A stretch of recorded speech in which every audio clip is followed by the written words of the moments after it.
Ramakrishna শরণম YouTube চ্যানেলে সকল রামকৃষ্ণ ভক্তমণ্ডলীকে স্বাগত।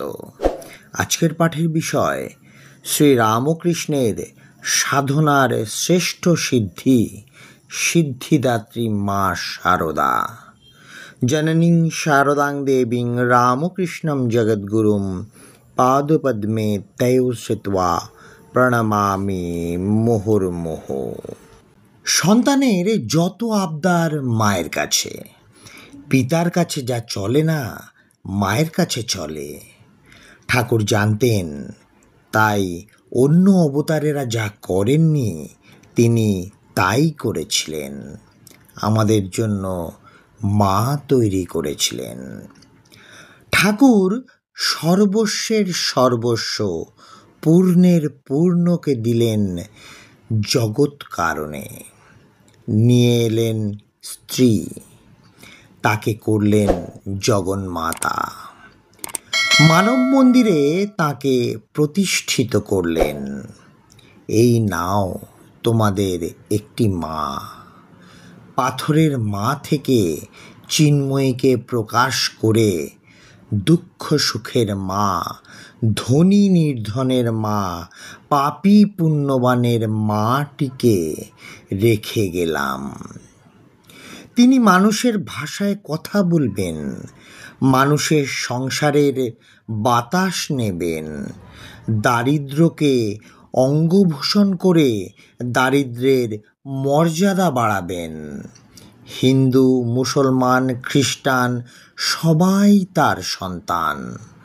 ব্রাত্য অব্রাত্যে ভেদ থাকবে না।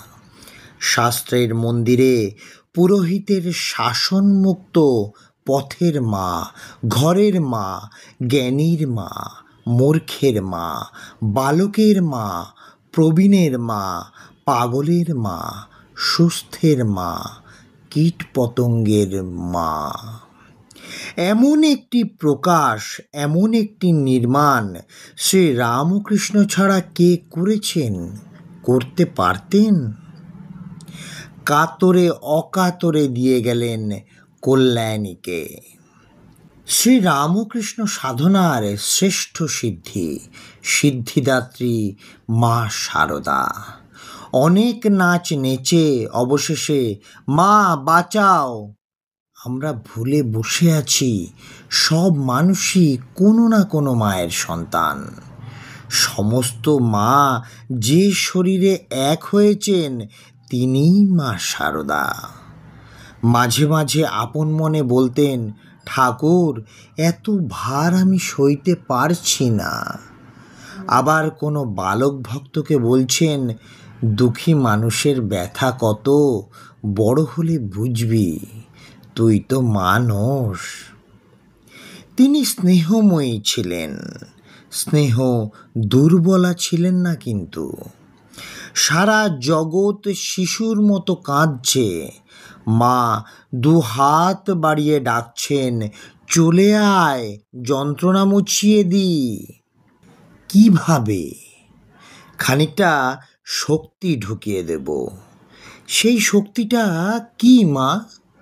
আমার জীবন কথা, আমার চেয়ে দুঃখ কে পেয়েছে? আমার মতো যন্ত্রণা কে সহ্য করেছে? আজকের পাঠের তথ্যসূত্র শ্রী সঞ্জীব চট্টোপাধ্যায়। জয় মা শারদা, জয় মা শারদা, জয় মা শারদা। জয় ঠাকুর রামকৃষ্ণ পরমহংসদেব, জয় স্বামী বিবেকানন্দ মহারাজ।